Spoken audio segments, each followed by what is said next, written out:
നമസ്കാരം. മലയാളി വാർത്തയിലേക്ക് സ്വാഗതം. എന്ന് തീരുമെന്നുള്ള ചോദ്യം ബാക്കിയാക്കി ഗാസയിൽ യുദ്ധം തുടരുമ്പോൾ സന്തോഷകരമായ വാർത്തയാണ് വരുന്നത്. ഗാസയിൽ സമാധാനം എത്തിയേക്കും. വെടിനിർത്തൽ വഴിയൊരുക്കി ഇസ്രായേൽ ബന്ദികളെ വിട്ടയക്കുന്നതുമായി ബന്ധപ്പെട്ട ചർച്ച വിജയത്തിലേക്ക്. അമേരിക്കൻ നിർദ്ദേശങ്ങൾ ഹമാസ് അംഗീകരിച്ചു. കരാർ ഒപ്പിടും മുൻപേ സ്ഥിരം വെടിനിർത്തലിൽ ഇസ്രായേൽ സമ്മതിക്കണമെന്ന സുപ്രധാന ആവശ്യം ഒഴിവാക്കാനും ഹമാസ് സമ്മതിച്ചു. ഇതാണ് പശ്ചിമേഷ്യയിൽ പ്രതീക്ഷയാകുന്നത്. ഗാസ യുദ്ധം അവസാനിപ്പിക്കുക എന്ന ലക്ഷ്യത്തോടെയുള്ള ഉടമ്പടിയുടെ ആദ്യഘട്ടം നടപ്പാക്കി 16 ദിവസത്തിന് ശേഷം ബന്ദികളെ മോചിപ്പിക്കാൻ ലക്ഷ്യമിട്ടുള്ളതാണ് നിർദ്ദേശം. ഘട്ടം ഘട്ടമായ വെടിനിർത്തലിൽ US വെച്ച വ്യവസ്ഥകൾക്കാണ് ഹമാസ് പ്രാഥമിക അംഗീകാരം നൽകിയത്. പകരം 6 ആഴ്ച നീളുന്ന ആദ്യഘട്ട വെടിനിർത്തലിനിടെ ചർച്ചകളിലൂടെ സ്ഥിരം വെടിനിർത്തലിലേക്ക് എത്താമെന്ന ധാരണയുടെ അടിസ്ഥാനത്തിലാവും സമാധാന ശ്രമം ആരംഭിക്കുക. ദോഹയിലെ പ്രാരംഭ ചർച്ച വിജയമാക്കുകയാണ്. ഗാസ യുദ്ധം അവസാനിപ്പിക്കാനായി ഖത്തർ, ഈജിപ്ത്, US എന്നിവരുടെ മധ്യസ്ഥതയിൽ നടന്ന കഴിഞ്ഞ 2 ചർച്ചകളിലും ഹമാസ് വെച്ച സ്ഥിരം വെടിനിർത്തൽ ആദ്യമെന്ന വ്യവസ്ഥ ആയിരുന്നു പ്രതിസന്ധിയായത്.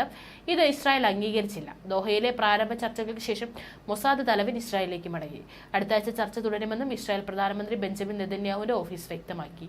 നവംബറിലെ US പ്രസിഡന്റ് തെരഞ്ഞെടുപ്പിന് മുൻപേ സമാധാന കരാറിലെത്തിക്കുകയാണ് അമേരിക്കൻ പ്രസിഡന്റ് ജോ ബൈഡന്റെ ലക്ഷ്യം.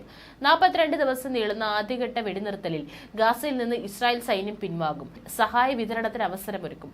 ഈ കാലയളവിൽ ഹമാസ് ഇസ്രായേൽ ചർച്ചകളിലൂടെ 2ാം ഘട്ടത്തിൽ ബന്ദികളെ മോചിപ്പിക്കാൻ ധാരണയുണ്ടാക്കും. Israel Palestine തടവുകാരെയും മോചിപ്പിക്കും. ഇതിനിടെ സ്ഥിരം വെടിനിർത്തൽ ചർച്ചയും ആരംഭിക്കും. ഈ വ്യവസ്ഥയിലാകും ഇനി ചർച്ച തുടങ്ങുക. 6 ആഴ്ച നീളുന്ന ആദ്യ വെടിനിർത്തൽ ഘട്ടത്തിൽ ചർച്ചയ്ക്ക് ഹമാസ് സന്നദ്ധത അറിയിച്ചതായി വാർത്താ ഏജൻസിയായ റോയിട്ടേഴ്സ് റിപ്പോർട്ട് ചെയ്തു. അതിനിടെ യുദ്ധത്തിൽ ഗാസയിൽ കൊല്ലപ്പെട്ടവരുടെ എണ്ണം 38,098 കരാറിന്റെ 1ാം ഘട്ടം പരോക്ഷ ചർച്ചകൾ തുടരുന്നിടത്തോളം മധ്യസ്ഥർ താൽക്കാലിക വെടിനിർത്തൽ, മാനുഷിക സഹായ വിതരണം, ഇസ്രായേൽ സൈനികരെ പിൻവലിക്കൽ എന്നിവ ഉറപ്പു നൽകുമെന്ന് US നിർദ്ദേശം ഉറപ്പാക്കുന്നുവെന്നും ഹമാസ് വൃത്തങ്ങൾ അറിയിച്ചു. USന്റെ പിന്തുണയോടെ അറബ് മധ്യസ്ഥരുടെ ശ്രമങ്ങൾ ഇതുവരെ വെടിനിർത്തൽ അവസാനിപ്പിക്കുന്നതിൽ പരാജയപ്പെട്ടു. ഇരുപക്ഷവും തടസ്സത്തിന് പരസ്പരം കുറ്റപ്പെടുത്തുന്നു. ഏത് കരാറും യുദ്ധം അവസാനിപ്പിക്കുകയും ഗാസയിൽ നിന്ന് ഇസ്രായേൽ പൂർണ്ണമായി പിൻവാങ്ങുകയും ചെയ്യണമെന്ന് ഹമാസ് പറയുന്നു.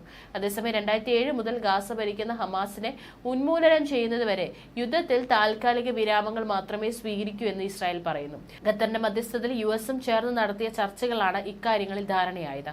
ചർച്ചകൾ അടുത്ത ആഴ്ചയും തുടരും. നവംബറിലെ US പ്രസിഡന്റ് തെരഞ്ഞെടുപ്പിന് മുൻപ് ഇസ്രായേലും ഹമാസും തമ്മിൽ ഉടമ്പടി ഉണ്ടാക്കാനുള്ള പരിശ്രമത്തിലാണ് ബൈഡൻ സർക്കാർ. യുദ്ധത്തിൽ ഗാസയിൽ കൊല്ലപ്പെട്ടവരുടെ എണ്ണം 38,098.